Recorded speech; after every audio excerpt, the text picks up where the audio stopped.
Hello, everyone. I'm Mike Koss, founder of KevAdvoTech, and thank you for joining today.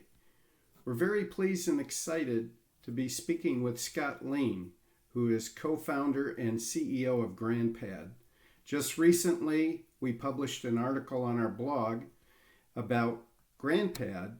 It's a device that, frankly, I hadn't heard of before, but in our quest and search to uncover some things that may help our special needs adult son Kevin, we discovered GrandPad and did a little research. Bought the device. It's a tablet basically that is simple, safe, and secure to use, and it's designed for seniors, super seniors in mind.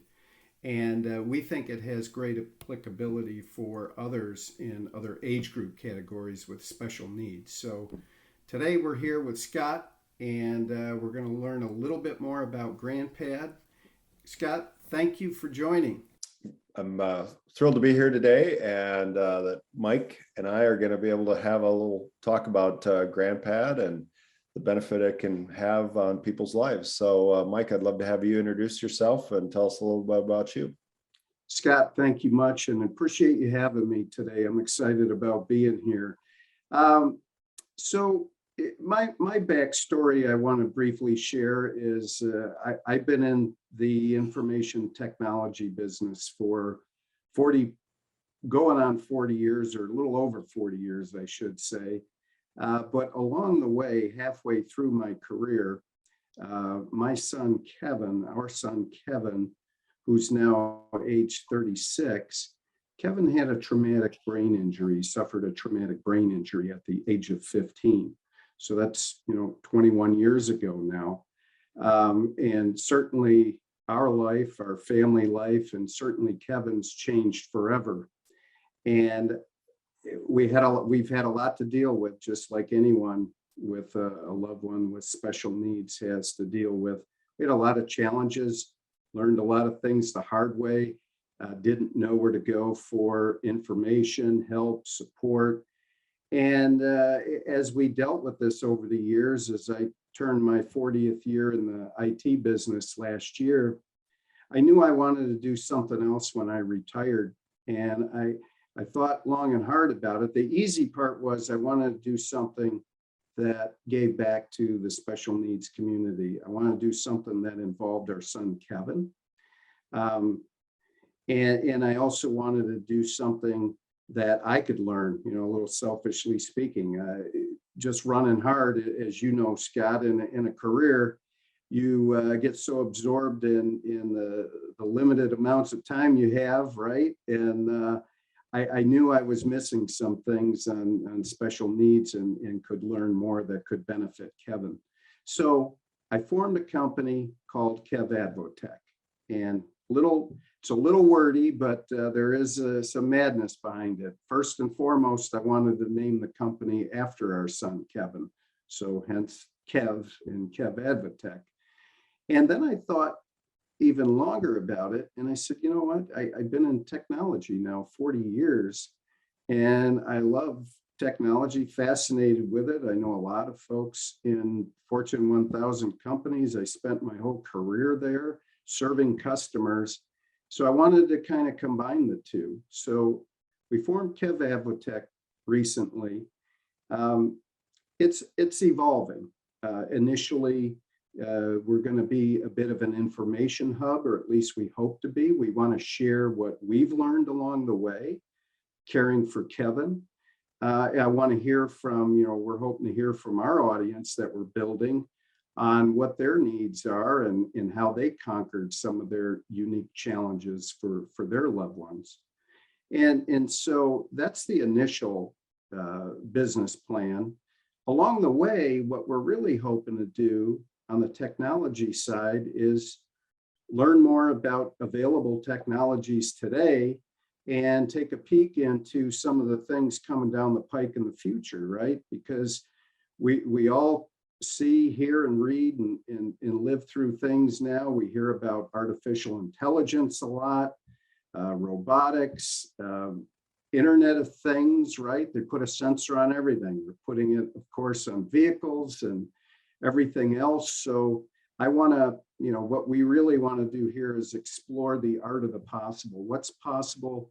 How could it be retrofitted and benefit someone with special needs, excuse me, and hope to partner with technology companies, right? I mean, maybe they've thought about some things but haven't quite fleshed them out.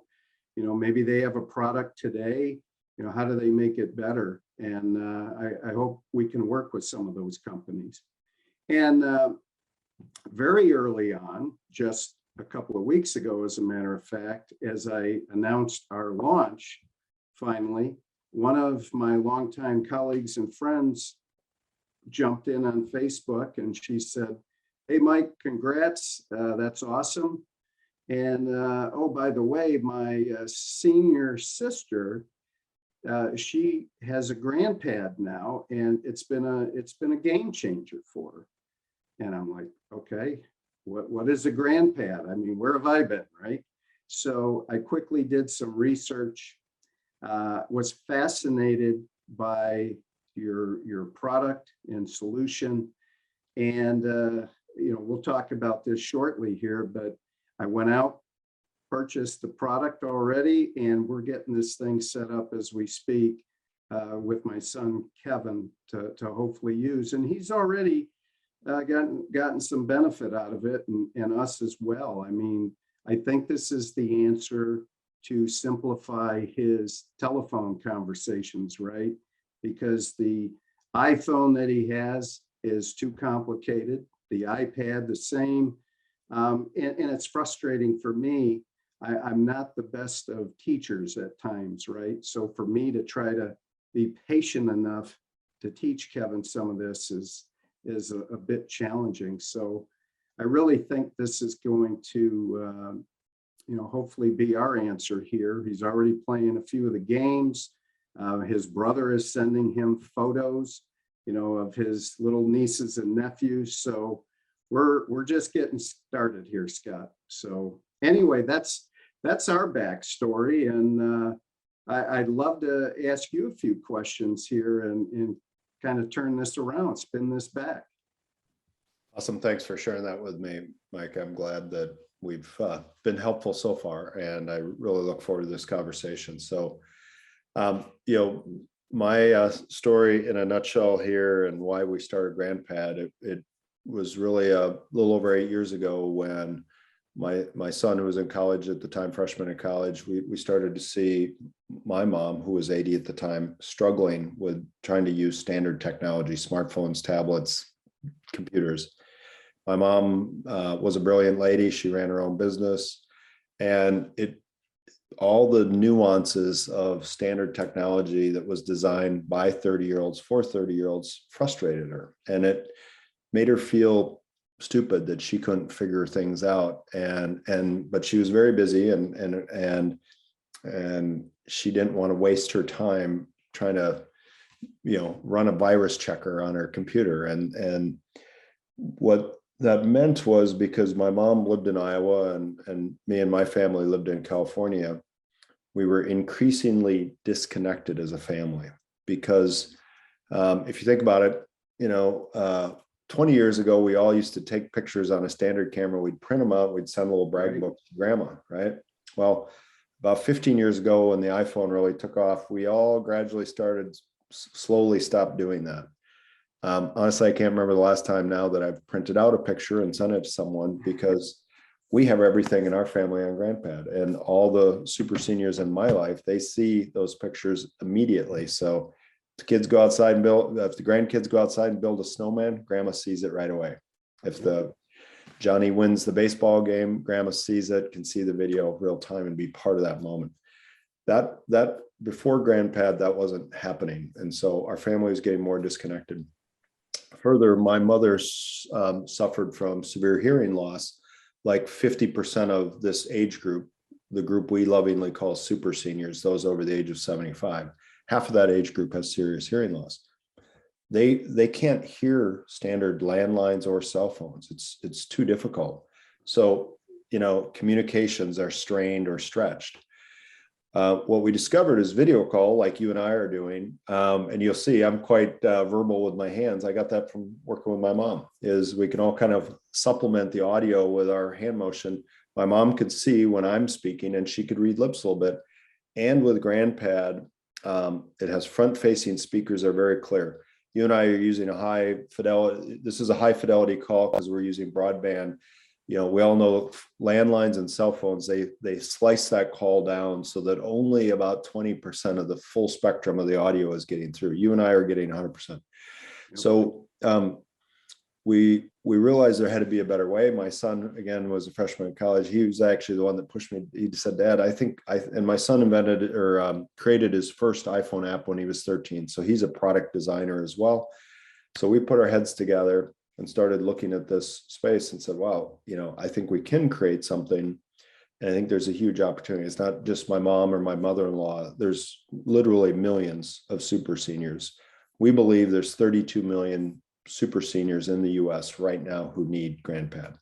So we set out to build a product. We realized very quickly that if we did all the things that we wanted to, hardware, software, and service design just for them, not only would they love it and enjoy it, but it could transform their life and really re-energize them. And we call it reconnecting that family circle, put the senior at the center the way it was when I was growing up, and connect them with their family, friends, and caregivers in an enjoyable, engaging, and safe way.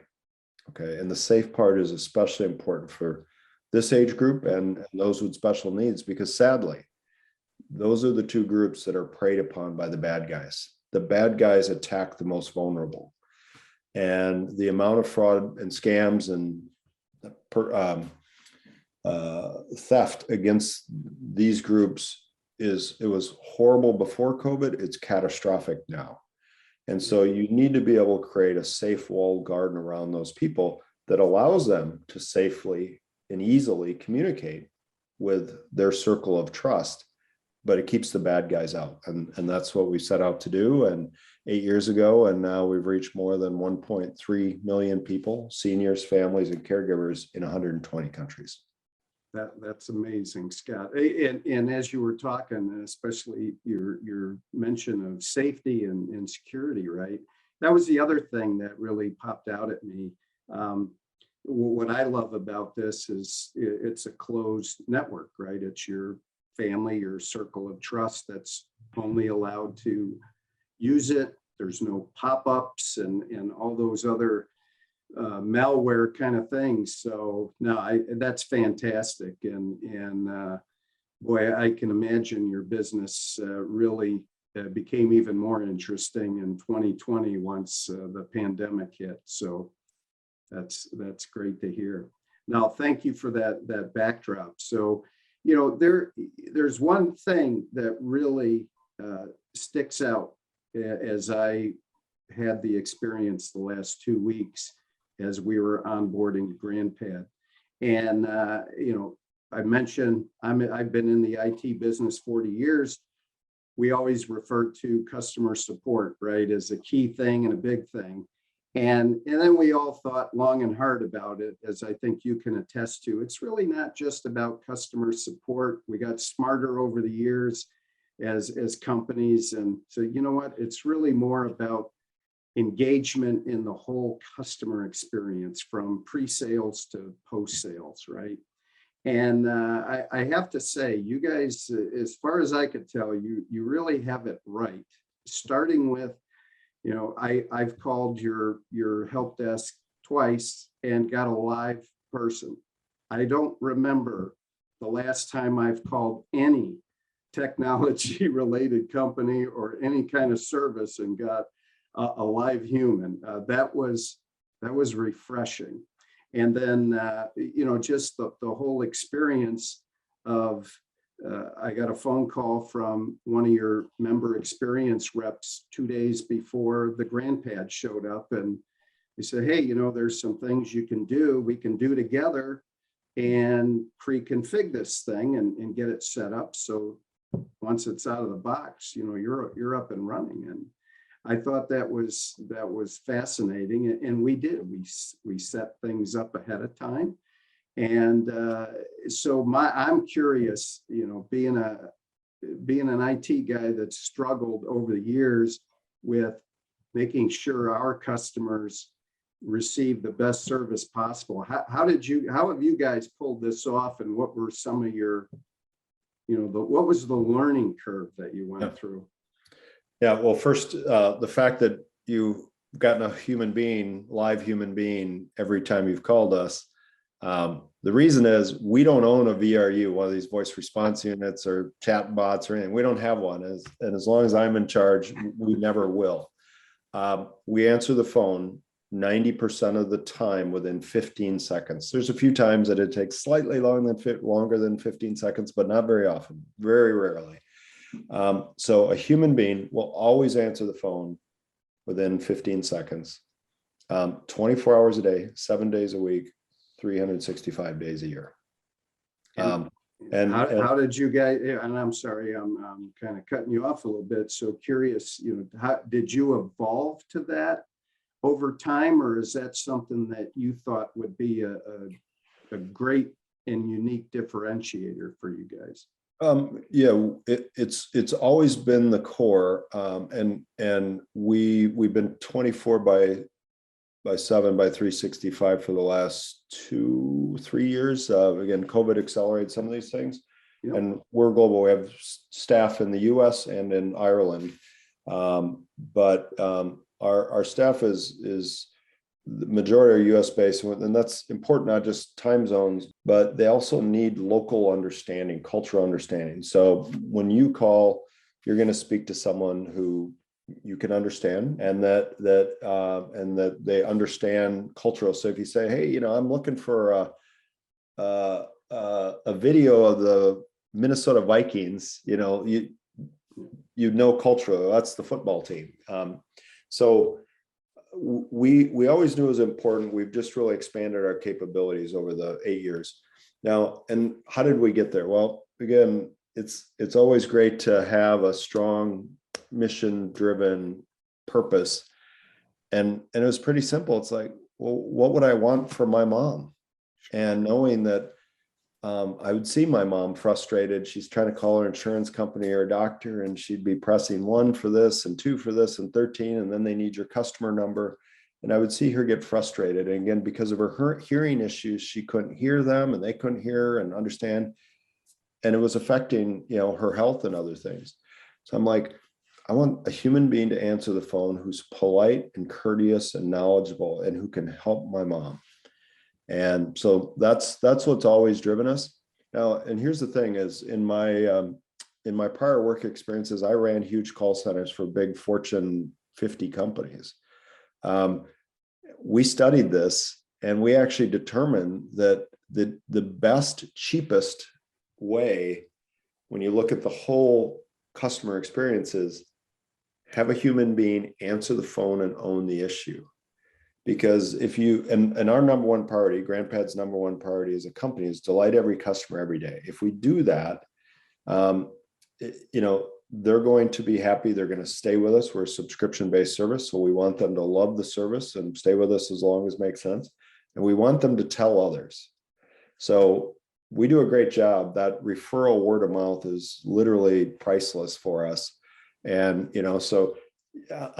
when you, again, I look, a CEO, I look at the whole company. I don't look at how much does customer care cost us. And I think that's the other thing is, we do not view interacting with our customers, and again, we call it member experience. We don't view that as a cost. We view that as an opportunity. We want to delight them so that they stay with us. So things that most traditional call centers do, like they measure average hold time and average answer time and how long calls are, and they call it call avoidance. We don't want people to call us, so we got to shove them down these VRU call trees. We don't even measure any of that stuff. There's one set of measures that we really look at is, are our customers delighted with our service? We measure net promoter scores, NPS. We have extremely high net promoter scores. Last year was an 80. If you know about how net promoter scores are measured, anything over a 50 is phenomenal. I think Apple at their peak was a 60. So to get scores in the 80s and the 90s is phenomenal. That means our customers love our service, the seniors, their families, and caregivers. The other is we look at, I encourage people to go look at our ratings in the Apple App Store and the Google Play App Store. We can't change those ratings. Those are people giving us their direct, unfiltered feedback. We have, 5-star ratings, extremely high.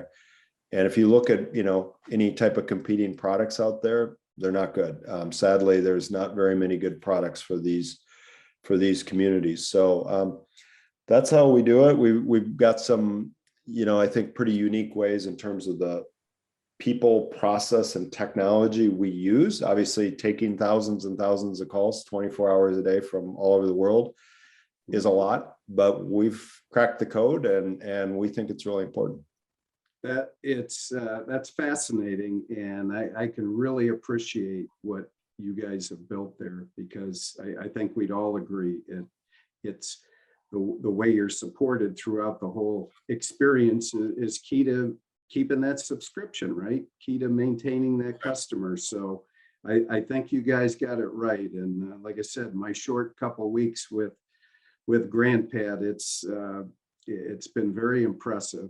The other piece of that too, that kind of goes hand in hand. So in my business over the years, right, there's always user groups, user communities. We used to bring on key customers that had say in the development plan, right, the roadmap, and which features and functions were most important and they could benefit from. I notice you've got some interesting names. You've got a user group, I believe you call the super seniors grand advisors that are part of your user group team. Can you share with us a little bit about how you work your development cycle and get input from the users? Yeah, our grand advisors are our secret sauce, and we have a unique challenge. None of us have ever been 80 or 90. I hope I get the pleasure to experience that, but none of us have. So we don't know what it's like to be 80 or 90. We've never experienced the physical and cognitive challenges of a 90-year-old. So we're at least smart enough to know, let's not guess, let's just ask them and let's observe them and let's have deep empathy and really listen to them. So the way to think about it is me, Scott, and my product designers and software engineers and UI, UX, we didn't design GrandPad. Our grand advisors did. We're just the hands that built the product they asked for, right? Mm-hmm. And we're very humble about that, and that we just start every discussion with, we have no idea. We don't know. Let's ask our grand advisors. They're integrated into that design process. We have a whole group of them. They give us feedback all the time. We have a process for gathering their feedback. They use everything. They test it. They before alpha testing, our grand advisors do it. And we've got a whole group of them. Of all of them are in over their 80s, in their 80s and 90s. Our oldest grand advisor, my oldest employee so far, was Elmer. He was 106, and wow. He worked for me up until a few weeks before he passed. Really brilliant guy, extremely active. And so we learn from them and we listen to them, and we have deep empathy. And we also are brave enough and bold enough to take on any design challenge. Okay. And so one of the things we observed was we observed early on, and we spend a lot of time in the field, in the home, and we really listen. We have all these listening posts. Early in the early days, I was in the home with a super senior, and she had a standard iPad. This was before GrandPad. She had it plugged in, and she'd taken and kind of duct taped that's a little lightning adapter into her iPad, and she had about a 50-foot extension cord. So she could roam all over her whole apartment, and her iPad was always plugged in. She'd take it to the bedroom, she'd take it to the kitchen. And I said, there's a battery, you don't have to have it plugged in. She said, no, I know. Right. But one time it came unplugged, and the battery went dead. And she held up her hands and she said, I couldn't plug it back in. She had eyesight issues and tremors. She said, I had to wait 2 weeks before my son had a chance to come over and plug it in and charge it up. She said, I was disconnected from the world and my family during that whole time. She said, I'm never going to let that happen again. So that was the inspiration to create a wireless docking station. Okay. Yeah. And now we didn't invent wireless charging, but we are the only tablet still in the US that has it. And it's a game changer, right? Our phones finally have it now. A lot of them didn't until recently. So so then the seniors can just leave it there and it's always charging. It's in a very comfortable position so they can watch the slideshow pictures go by. They can do video calls. It's right there. We've got lots of chargers. You can put one in the bedroom, one in your chair, one in the kitchen. You can just take it with you. And then when you leave and go to church, go to the doctor, go visit your neighbor, you take it with you. It's charged up. You don't have to worry. Yeah, it is easy. Like you said, I mean, ours, I've slid it around and it's charging, right?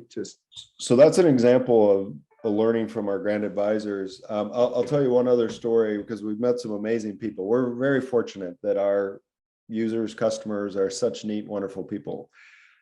This is now about 7 years ago when we were doing some design work. I got introduced to a lady here in Minnesota. Her name was Anna. She, when I met her, was 114 years old, 114. She was the 7th oldest person in the world. Oldest person in the US at the time. And I got to spend a lot of time with her and she used her GrandPad stylist. But when we first started working with her, one of the things we discovered when we all get old, when we get in our 90s, our skin properties will change and we'll get very dry, papery, leathery skin. If you feel the tips of your fingers now, all of us young guys, we have moisture in our fingers. That's what makes our standard touch screens work. When we get into our 90s, our skin properties change, no fault of ours, and standard technology won't work. So we learned that and we tackled that design challenge and we made adjustments so that we could accommodate that. That's one of the reasons why every GrandPad also has a stylist to help with that. And we found that's also very natural. We have a stylist with a kind of a big tennis ball on it for people that have dexterity issues or with their hands or arms. So we've just slowly tackled every one of these problems and taken it on. But I think a really important point here is you first have to deeply know and understand who your end user is. And if you aren't that person, then you have to have deep empathy and really a connection and involve people either of that age or that have those conditions in the design process all the way through. But the second point is you've got to tackle the whole problem: hardware, software, and service. You can't just come up with an app, because if the hardware that app runs on is not usable by that particular customer group, it's useless. And the service, like our service includes the content. We have music as an example of content. The data connectivity, we found half of this age group does not have Wi-Fi or does not have reliable Wi-Fi. So we include the data connectivity in 4G LTE included. And the customer care, the service, the member experience. We found this age group, they want to have somebody to talk to. They want to be able to call, whether it's grandma and grandpa or their adult children who might be in their 60s or 70s. They want somebody to call. And they don't want one of those VRUs, press 1 for this, 2 for this. They hate those. They'll give up. You listen to what people want and you listen to what they hate, they'll just give you the answer. Yeah. Now that's you guys are thinking about this whole thing, right? And you landed in a great spot. So I guess as we start to wrap this up a little bit, I'd like to get your perspective on the future. I mean, the other important thing, of course, as we know in IT, our customers always wanted to know what's our roadmap. Yeah. And we spent a lot of time with customers talking about roadmaps and new features, functions, et cetera. And I guess coupled with that, Scott, if this is fair to ask, I just wanted to say, so I'm looking at this thing. I found you guys, as I mentioned at the top of the call, kind of by accident through one of my old colleagues, and it was fascinating. And I got your product specifically for Kevin, our 36-year-old special needs son with a traumatic brain injury. Your market is so laser focused on seniors and super seniors, and I get that. I think that's awesome. But have you given much thought on expanding that audience a bit, that user community? And again, that question is coupled with what else is coming down the pike at GrandPad that you can share with us. Sure, happy to share both. So first, in terms of reaching, we want everyone who can use and benefit GrandPad. We want everyone to have one, of course, regardless of their age. We've so far chosen to focus on a very focused group that we call super seniors, age 75 plus.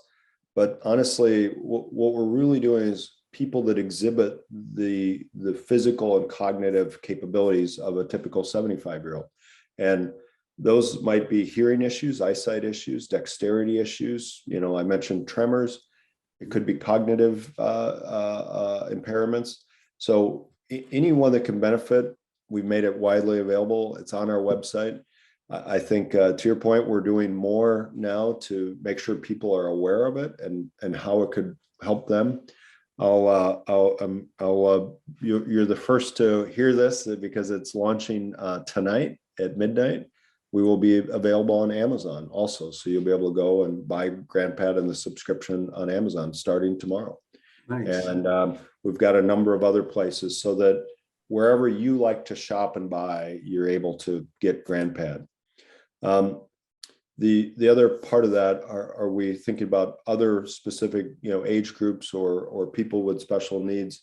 The senior, the super senior and people that have their needs is a really big and underserved market, and we saw with COVID just how desperate the need is. So that is our intention to stay focused on that.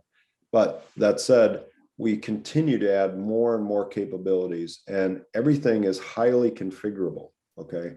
So you, as the family administrator for the GrandPad in your family, you can turn things on and off, right? Yep. You can configure things. And so as an example, we have some of our super seniors that maybe have severe cognitive impairments. They have Alzheimer's. And so their family can really they can turn the internet access off because they don't want, you know, someone to accidentally, you know, end up on a website they don't want them on, you know, so they can adjust that. So we're going to continue adding more things that will appeal to a larger audience and people of all ages, but it's always going to be focused around simple, engaging, and safe. Those are the things that we're focused on. So to that end, some of the things that are on our roadmap, we continue to add more content always. So we have something called the Moods app. And the Moods app is a really great way for people to relax. I've seen that. Yep, that they might have anxiety, and it's a way, you know, and it's so, what's beautiful about it is the simplicity. So I can choose, and it's simple, beautiful, beautiful videos with beautiful music that, you know, whether it's scenery or a waterfall or the ocean. And that's an example of something that we've done and put in the hands of all of our users that, especially during COVID, we've got feedback. People say it gives me tremendous calming. It's used as relaxation. We work a lot in the healthcare space, and we have clinicians, doctors and nurses who, as they're doing telehealth consults with their customers on GrandPad, they will ask them, hey, let's use the Moods app as a way, a calming, a relaxation, you know, to reduce anxiety, reduce blood pressure. So that's an example. We're doing a lot more things in that domain. Next, we're looking at a whole bunch of things that we can do to really engage the whole family circle, the circle of care. Today, of course, we have photo sharing and video sharing, and the seniors can share, or the family can share, and everyone can comment. We're going to be doing more things there. We have lots of great games on GrandPad today that are played by the GrandPad tablet user. We're adding things where it's multiplayer games, so the whole family can play together, and it engages a family in some really unique ways. So those will be coming out this year. Nice. And Scott, if I could interrupt, would that be via a Zoom call? I mean, how would? No, Okay. no, it will be, so think of games like kind of Words with Friends and Wordle and tic-tac-toe and chess and checkers, these kind of games that are multiplayer games, but can be played when the two people are not physically together. Yep. But to point out, we do have Zoom. You can do family Zoom things and get the whole family on, and there's lots of good games that you can already play over Zoom today. We're doing a lot more things in the pure healthcare space. More than half of our business comes from large enterprise healthcare companies. And so we've got lots of things that really help them as their caregivers deliver healthcare solutions to their customers. So, and lastly, I'll just highlight, we just finished this, it's rolling out, is full localization. So having GrandPad now will be available in more than 15 different languages. So the GrandPad tablet, the companion app, GrandPad Central that you use as a family administrator. If the whole family speaks Chinese, great, it's all in Chinese. If grandma speaks Chinese and the son speaks English and the daughter speaks Portuguese, we'll have all of the major languages, and even some languages that you might not think are broadly spoken by lots of people, but they're really important in the senior community as well. So as an example, there's a large community of seniors in Boston that speak Albanian. So we have Albanian to support them. Nice. Wow. That's awesome. No, Scott, look, this has been fascinating to me. It's great to hear the story behind the story. And, we're looking forward to Kevin getting more onboarded with the GrandPad. And as you mentioned a few minutes ago, I totally agree. I love the fact that everything is easily configurable, right? Turn it on, turn it off. What we're already finding, we're going to gradually, as Kevin improves and picks up some things that we want him to focus on, we'll then get past that learning curve and we'll turn something else on, right? So I think that's fantastic. Yeah, and to that point, that is a real learning we learned over the years. Most of us, techie guys, like, we want to show everybody and show them all the things that can everything. do. Yep. And we learned, take it slow, kind of one feature per week, or might even be per month, so that the user can get really comfortable and get, and I always say, think back when we all first got our first smartphone. You're probably old enough. You had a BlackBerry like me, right? You got that BlackBerry. Before, that was after the bag phone, right? Right. I had a bag phone, then I had a Trail, then BlackBerry, and then ultimately an iPhone. But you think about that, that was like a 10-year journey for me. I went from, all I did was basic kind of texting, and then gradually we started doing email, and then calendaring. And then when we first had our iPhone, that's all there was. There was no apps on the iPhone. Yeah. And then, I remember the first time I took a Zoom ride, that was like an Uber ride. An Uber ride, like, that was a miracle. Like, wow, but all those things, even for us younger techies, that took time to adapt to that. So when we give someone that's never used this kind of technology before, we should not expect they're going to learn it and start to incorporate it into their life in 1 month. It may take a year or more. So it takes time.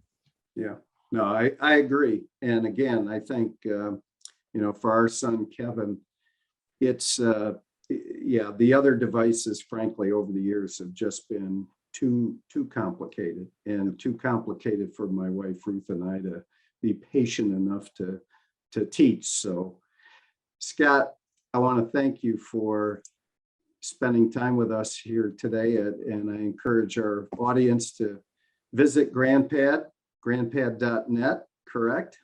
That's right. And you can find us at KevAdvoTech.com, and we're going to carry more topics like this in the future. And I've already suggested to our audience a week ago to stay tuned. We're going to report on Kevin's progress over time, and really looking forward to getting the word out here. So thank you and appreciate it, Scott. Thank you for having me on. My pleasure. All right, you take care.